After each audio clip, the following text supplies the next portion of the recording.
All right, this webinar is being recorded. Oh, we do have an attendee.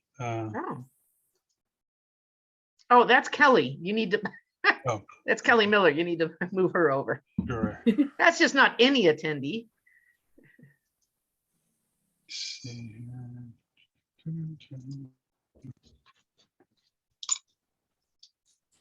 Hi, Kelly. Okay. Hi, everybody. Hello. All right, the gang's all Hello. here, Chris. Woohoo. There we go.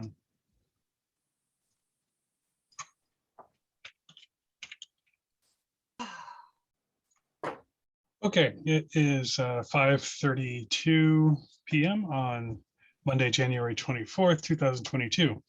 We're going to call to order this meeting of the Northwest San Pedro Neighborhood Council Youth and Outreach Committee. Before we get down to brass tacks, I guess we should, well, is there anyone here who doesn't already know everybody else here? I guess not. So the welcome and introductions, I think, are self-evident. Would anyone like to offer a comment on a non-agenda item for up to 2 minutes? Just maybe just a quick mention that the next board meeting happens to fall on Valentine's Day. And so maybe all the board members will share the love. Yeah. Or just that's keep what it to we'll call it. themselves. Well, we can certainly encourage people to do that. So Yeah. Stay off the cookies, Lori. well, I didn't know there's no outreach thing for us to do for Valentine's Day. I just thought I'd mention it. Yeah. Yeah, we'll see what we'll see. Hopefully everybody will be in a good mood. All right, well, so first order of business would be any discussion or updates on neighborhood purpose grants. I believe we all recall that from a board meeting, we were talking about allocating additional funding, try and make a few more things happen for the grantees, since we're not able to do that much directly in the community. So does anybody have any updated information on that? Looks I like Lori does. do. I do. I checked in with Melanie today. She has not received any applications yet, but we have a longer application period than normal. She said she didn't feel it was promoted enough. So it was on our Facebook page, on our website, on our e-blast. So today I posted it in the Love San Pedro page, in the General San Pedro page. And Chris, you're not a Christian to me. Maybe you could make sure that Christina continues to populate that maybe towards the top of the e-blast newsletters. I also emailed it to several organizations that have applied in the past, and so far Harbor Interfaith and Assistance League have acknowledged that they are working on applications. I encourage anybody else, if you have any organizations that you think meet the requirements, send them the link. Yeah, I did send it to Shirley over at the Assistance League, Right. And so I told her to give, Melanie a call too, so. I think I also sent it to Meals on Wheels, let's say Harbor Interfaith, and Rainbow Shelter, or Rainbow Services. I tried to send it to the Willenberg School, but who they list as principal, it bounced back. So I don't know if anybody has any questions or connections there. Yeah, I did send it to our teachers. Pardon me, Kelly? I did send it to all of our teachers. Okay, perfect. yeah, I was wondering about Willenberg actually, because I still hadn't heard back about t-shirts, and that just kind of went dark. So I don't know if they have, anything changing around there. Well, that's good. So, I mean, I hope, again, when people get the word out, and I have some time this evening, I will come up with a version of that for Instagram. So I'll bump that out there. Cool. Is there anything else on NPGs? All right, well, as for the rest of the year, which is now, as up in the air as it's ever been, we don't really have, I think, honestly, the ability. I mean, it'll for me to be seen if we go through all the funds we have available that could theoretically be for an event. But if we're even, given clearance to do anything in person, I'll be surprised before the end of the fiscal year. But Is there any information, is there any plans for pathways, virtual or otherwise? I was thinking, I suppose that's directed at me. well, they probably would have tapped you on the shoulder at some point. Not as far as I'm concerned. As far as Lori's concerned, she hung up her Pathways to Employment hat last year with that virtual event. Boys and Girls Club hadn't reached out to me. They did over the summer. Lee Williams did because he's on the board. But honestly, there's just no way with my workload. And obviously I'd be busy selling cookies, but no, there's just no way with my workload that I could do that event. And with school continuing to be in person, not in person. I don't know how anybody else feels, but somebody needs to eventually take the reins of that event. Okay, well, I'll reach out to Lee and see if, even if I would, if they've put everything together organizationally, I would, maybe other people might be willing to, in whatever way you're going to do it online, help out. But I'll just kind of reach out and see, if there's Okay. anything they've got going. Yeah, with the Boys and Girls Club and Chris, everything I've done, most of the documents I've put on Google Docs, which I've shared with them, and they haven't really taken advantage of that. I wanted to make sure, if I ever made a one-way trip to the moon, that people still would have access to that information. So if you find that they want to do something, I certainly can share information on the workshops, leaders, and, some of those things. I'm happy to do that. I just don't want to be running the program. Okay, yeah, and I guess they're having probably their own conversations about what they will and won't be doing anyway. So I'll just reach out and see if anybody has any. And I want Adrianita, you don't really have anything to do with the Boys and Girls Club anymore now that you're a college gal? No, I don't. Okay. Well, I could reach out to, what's their name? The two girls that we deal with. I could email them. Let Chris go to Lee and see, because Lee's on the board of directors. Oh, okay. Yeah, let's start there if you're okay with that, John. I don't really want to stir this up. And honestly, even if we were doing it virtually, you're already late. Even with the virtual, it took, 3-4 months to plan it. I feel like there would be something in motion, but I'll just check in. Yeah. So what I wanted to offer was, it sounds like, Lori, were you doing 80% of the work, or, the neighborhood council was organizing it, or were you a contributor? I was doing about 80% of the work. Yeah, back really when it became what it is, or what it was, when it kind of came to prominence, Lori put it all together basically.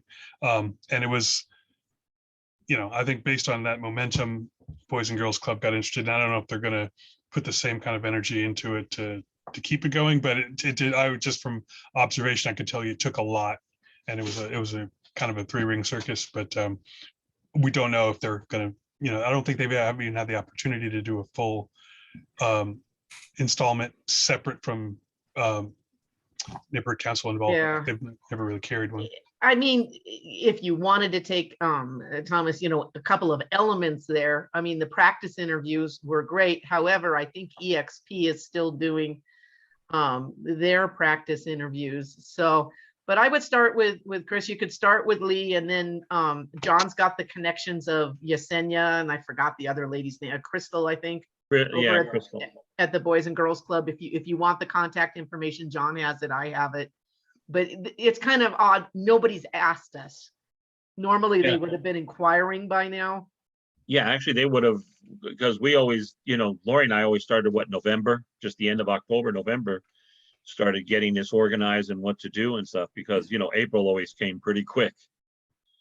So what I wanted to offer is not, 1/8 of what Lori did, so Chris, I think you should, as a leader, make an offer.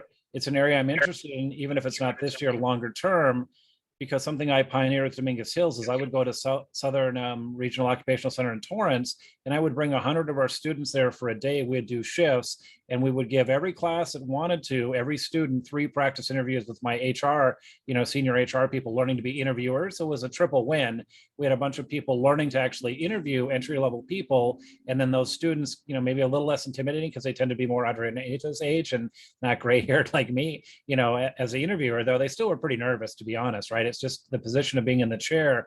It was really beneficial, but it is a lot of work to pull together a one-day event with 100 volunteers, and it took that amount to do it in mass. With Zoom, things are a bit easier. So I guess what I'm saying is I'm sympathetic. I'd like us to find some way to offer that, and if John's been doing in the past, but not at a level where any of us have to do all the work. And I'm working with Mike Williams. We've written him in on a grant we might get to support. One of my big focuses at Dominguez is going to be workforce skills integration and showing how different educations, whether it's welding or a 4-year degree, are having a big return on the investment. So that that's all I'll offer. Is not.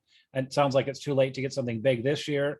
And I've learned not to try to become a Lori Jacobs and I wouldn't see my kids anymore and probably have a heart attack.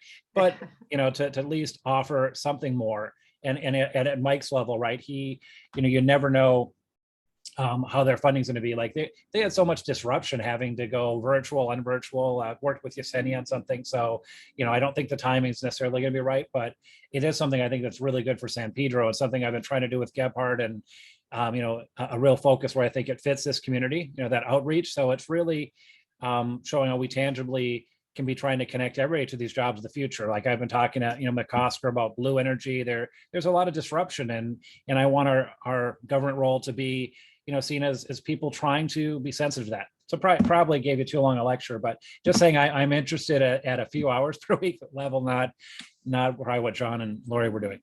Well, that's great. That's great, Thomas. And you know what? Really, the virtual program didn't cost us anything, so we didn't really need a grant. It was more manpower.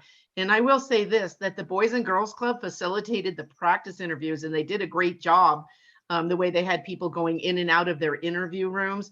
And while it's great that SCROC people would want to be involved, one of the beauties about Pathways was that the community, the local community was involved. So all the, I'll say 90% of the interviewers were everybody from business owners to teachers, coaches.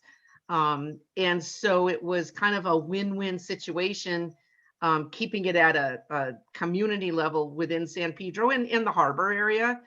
So I really like that. Believe me, letting go of this is not like I'm going, oh, good, it's off my plate. Okay, this was my baby and it hurts. Should things next year turn around, I'd be glad to be a little more involved, just not the point person. And I'd be glad to work with you, Thomas, and share a lot of the things. And the Boys and Girls Club did take ownership of a lot last year. But I think they're going through some difficult times right now too. Yeah, that makes sense. And, I think it might, since it's the type of thing that they do kind of 24/7, obviously, it might make more sense going forward to just have if our resources could be value added to their program as opposed to, vice versa.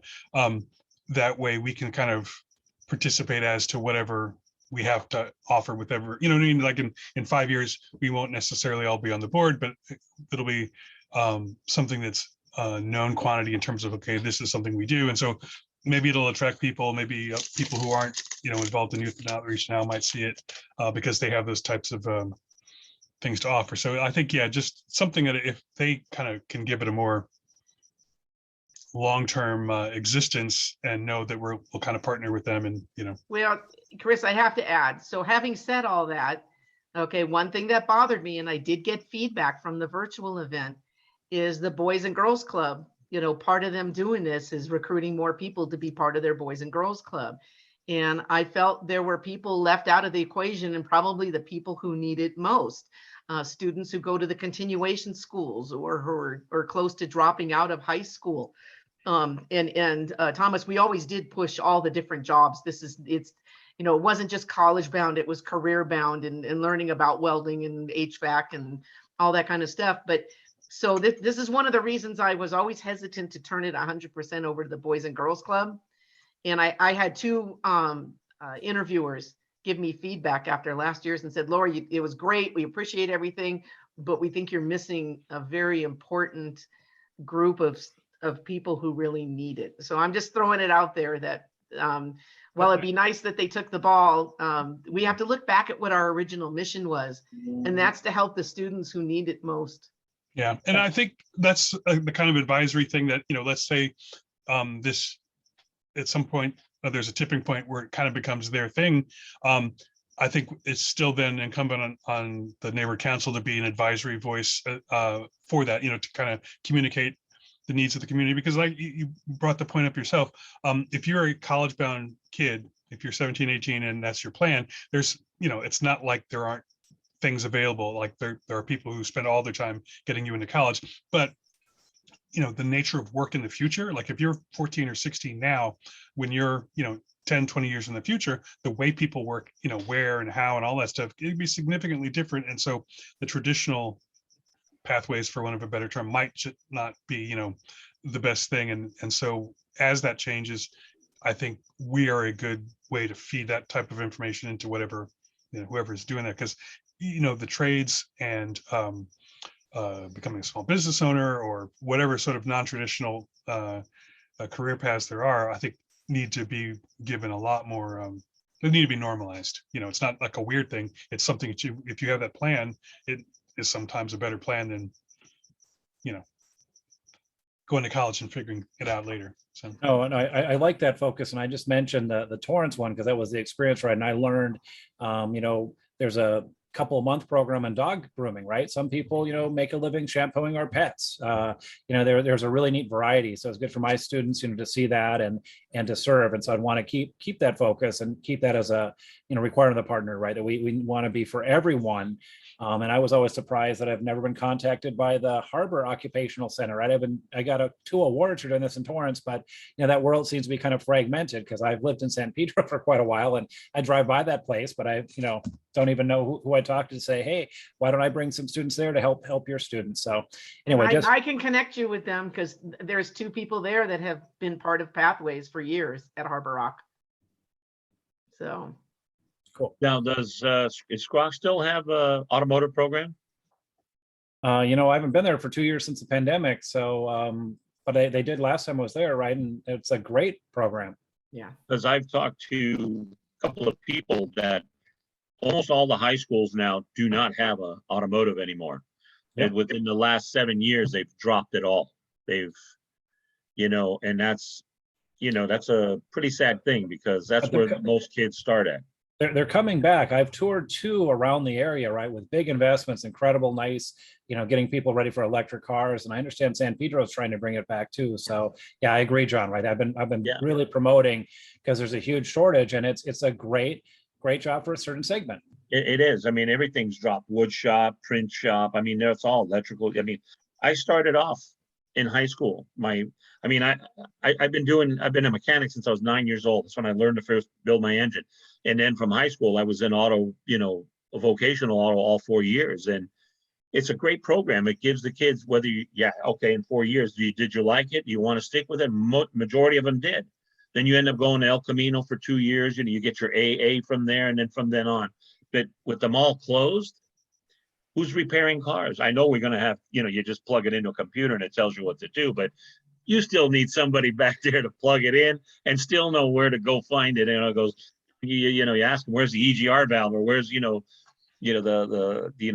brain cluster in this and that. They don't know.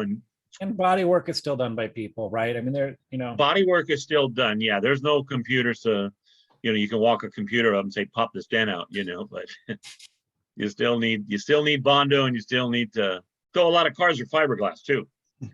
Well, we're Chris- losing a Chris lot is- of craftsmen. Sorry. Oh, go ahead, Kelly. No, we're losing a lot of craftsmen, and it's really sad because Yeah. like my brother-in-law taught adult education for years, construction, and taught kids how to measure and how to go and do that.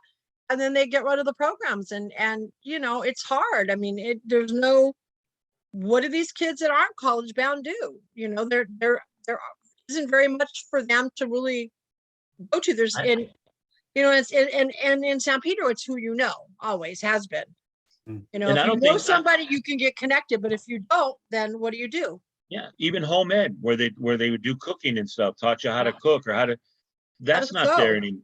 it's gone. And then, so where do these kids go to learn how to start frying an egg or doing something to give them, hey, I like cooking, and then they go on. But yeah, they've taken, I think a lot of the high schools have taken out most of vocational classes. Well, And- there's a lot more to it than, I mean, it No, wasn't no, it's true. intentional. It was, well, But the in the joke at computer world- Pedro High used to be that the wood shop or the auto shop guy died, and so the program died with him, that it never came back. Jerry You know? LeBron. Yeah. Yeah, but it's also has to do with funding and economics, and but we all know that if you don't have some of those interesting programs at the high school, that's where kids sometimes drop out. And sometimes having that program that, audio visual or wood shop or whatever might keep them in school. But anyway, Chris, Thomas, anybody, if you need any information on contacts, just let me know. Sounds good. All right, well, as far as the rest of our year, I mean, again, I think we're in sort of a holding pattern to find out on a citywide level when any sort of in-person events will be back on. And at this point, I can't believe we did the parade and Candy Cane Lane. It's like we just pressed pause for a second and we kind of got away with it. Some of us did anyway. So I don't think we'll have much, we can keep our channels open, but I guess we're going to have to just wait and see until we get some public health advice that says we can kind of even face that direction. Octaviano said probably at least through 2022, no in-person meetings. I would not be at all surprised at this point because, I guess they probably have to commit to contracts with Zoom and so forth. And once they do, then they're not going to want to change policy either. They'll find a general direction, go that way. And then even if it doesn't work out, they're going to keep going that way till the clock runs out. So I know a few weeks ago, Gwen talked to me about, she goes, I needed to go to Peck Park and she was going to talk to, I said, for what? She wanted, for her little things that she does, twice a year. And Eagle Fest and Wild Fest. And I'm like, Gwen, there's nothing going on. The parks aren't even open. That's And a long goes, shot. I gotta check out. Yeah. So she might bring that up in one of the meetings, our board meetings and stuff, because said she was going to look into it. And I just like, okay, Gwen, whatever you want to do. You go. Well, I mean, it's nice to be passionate and ready to do that stuff, but we're just, I think it just seems like we keep getting hammered and like we're just sort of forced to take a step back and wait and look around and reassess. And so, you know what? If she's really interested, then she could think about creating a virtual event that's environmental, and we could see about getting students or wherever she wants, but no in person. Yeah. All right. So the roadmap at this point is a great big parking lot, and we're just gonna kind of listen to some music. Chris, what about I mean, we are scheduled to do another newsletter this year, but quite honestly, I don't see there's any urgent need to, does anybody else see an urgent need for putting out a hard copy newsletter that's cost $4,500? To say we did nothing, that we just stayed on Zoom? Yeah. That's a story best told in person. I think you're right in that, not only for us, I mean, especially for us, but also in the community, is that, when people have been locked down and sort of, there's a lot, there are things that we can report on either just as easily, or, we could even look into, I was going to talk about in the social media update, gauging interest for people to be involved in some basically online, more online media stuff. That is, we do things where we'll take pictures if there are, or if there were events. Sometimes we're just generating graphics or taking somebody else's stuff.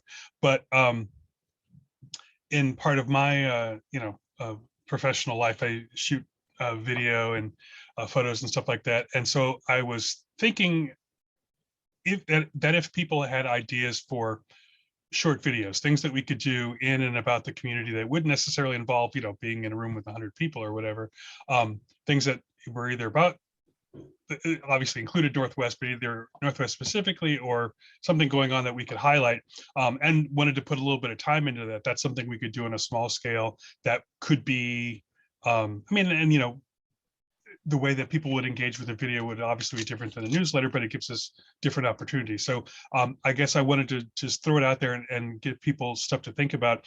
If think of a 30-second, somewhere between 30 and 120 seconds of, local feature, something going on in the community, possibly related to neighborhood purpose grants and the work that our, awardees might do, something like that, that we might want to make a project of that could, we'd be doing a little more than just spinning our wheels, but not have to commit to the, song and dance of a That's a newsletter. great idea, Chris. And too bad you didn't come up with that last month, because we could have put something together on the neighborhood purpose grants. That would have been a great one. Instead of people just reading blah, blah, blah, neighborhood purpose grants, we could have put some oomph into it and had past recipients share stuff. I think we're a little late, even though it goes through March. But I think us as outreach, putting out little PSAs, if we can come up with something that makes sense. We can't promote any for-profit business. So, what type of information would somebody want to see? Does anybody have any ideas? What about the Assistance League? Yeah, They're a nonprofit. I just don't, maybe, I don't know about cherry picking different organizations. Maybe we should wait, Chris, till, like you said, after the neighborhood purpose grants are issued and then are awarded. And maybe you do a little video where you go there and you interview them and they tell about the organization as a recipient. Yeah, I mean, and that's the type of thing. Oh, Alexander has his hand up. Oh, I was just gonna oh. mention for this, I think that's smart, but I think we also need a paper version just so we include both people, because I know people like my age would obviously love a social media video, right?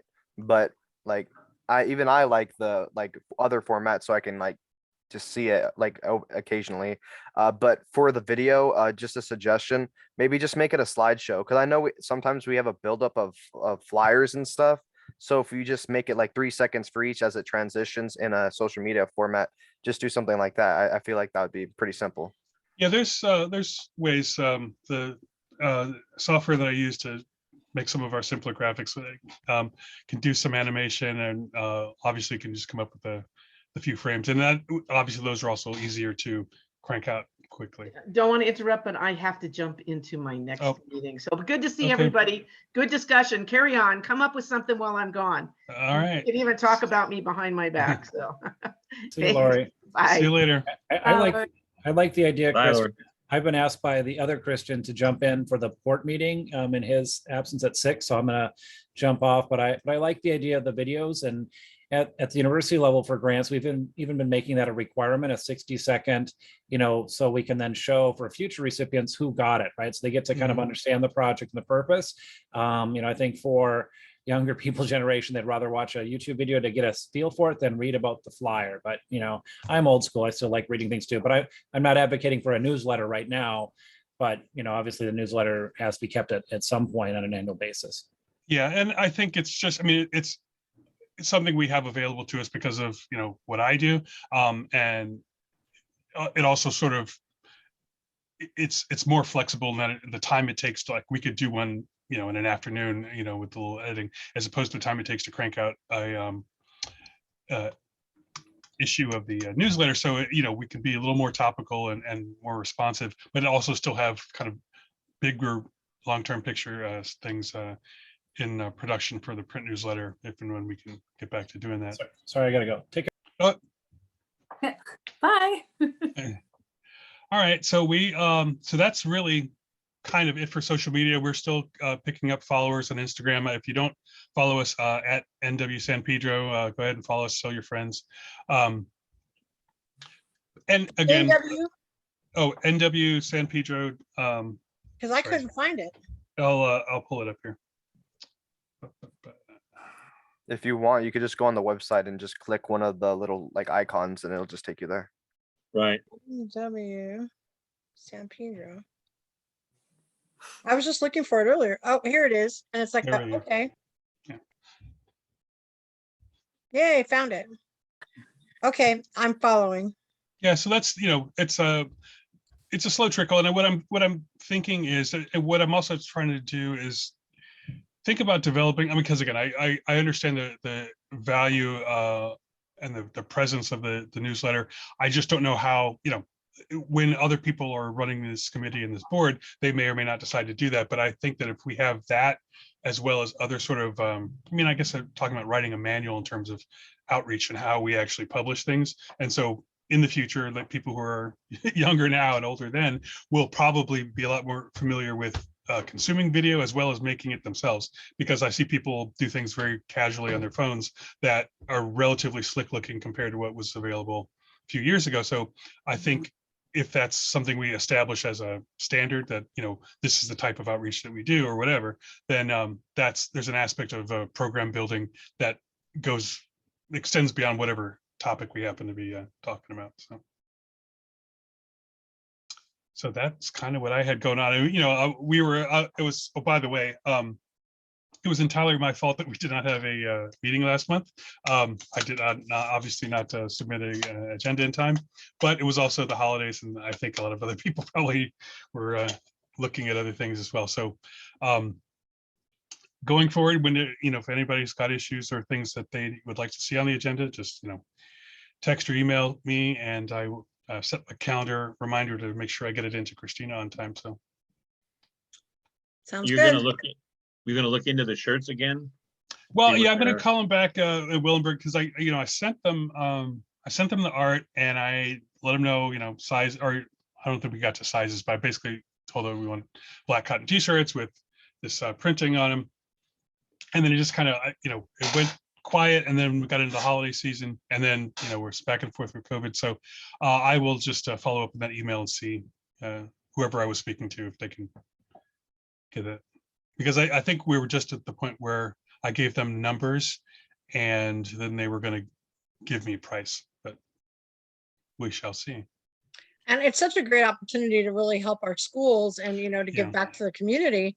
And it's sad that they're dropping the ball with stuff, not contacting and stuff. Cause I know I tried to get a hold of them to make signs for my son's business at my son's business company that he works for.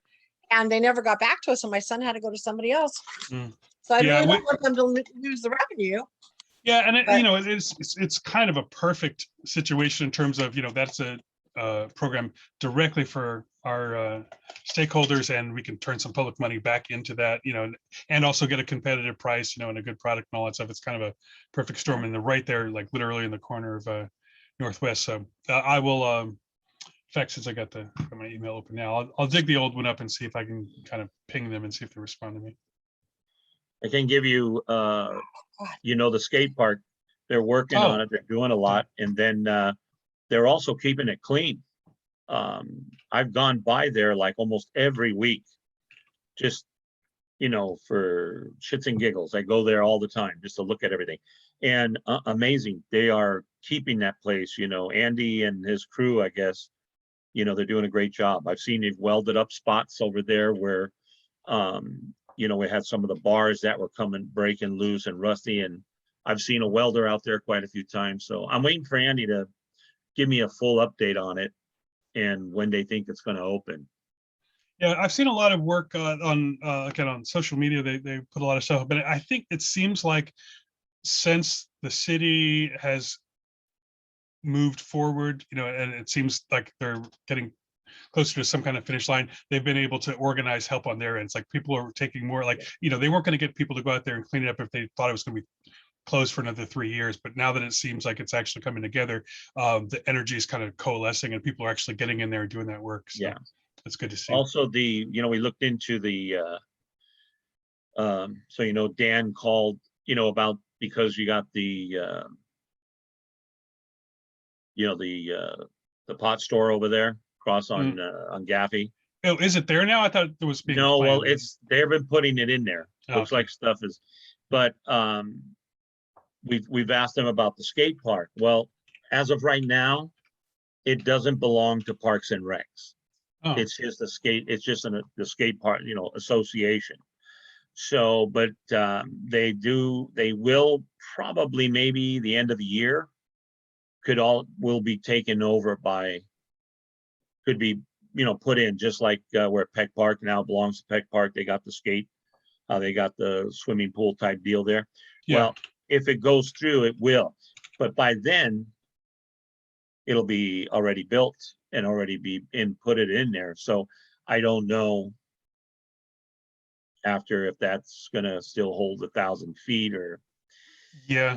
you Yeah, know. it's interesting, you know, and it's funny because I guess there's either or, because if it were somehow a special case unto itself and didn't necessarily exist under parks, then it wouldn't necessarily have that protection. However, if it does fall under the umbrella of rec and parks, then it means it now shares all the other problems that all the other San Pedro parks have in terms of getting Yeah. things fixed and oversight. So I can see, you know, well, it would be nice to have the problem where, you know, where it was actually done and they needed to Yeah. decide what it was going to be. Yeah. So, All right. Well, oh, I lost my agenda page. It seems like we've covered everything on the agenda. Does anybody have any other public comment on non-agenda or whatever items before we adjourn? Hearing none. All right, guys. Well, it was a very efficient meeting, and hopefully for next month we can generate a little bit more to talk about. But again, we'll see what happens with NPGs. Can I have a motion to adjourn the meeting, please? motion. Seconded. Okay, moved by Mr. Barber and seconded by Mr. Norman. Guys, have a good evening. I will By a see you second. sooner than later. All right, everybody Bye, take care. guys. Have a nice Have a week. good week, everybody. You too. Okay, Yay for bye. efficient meetings.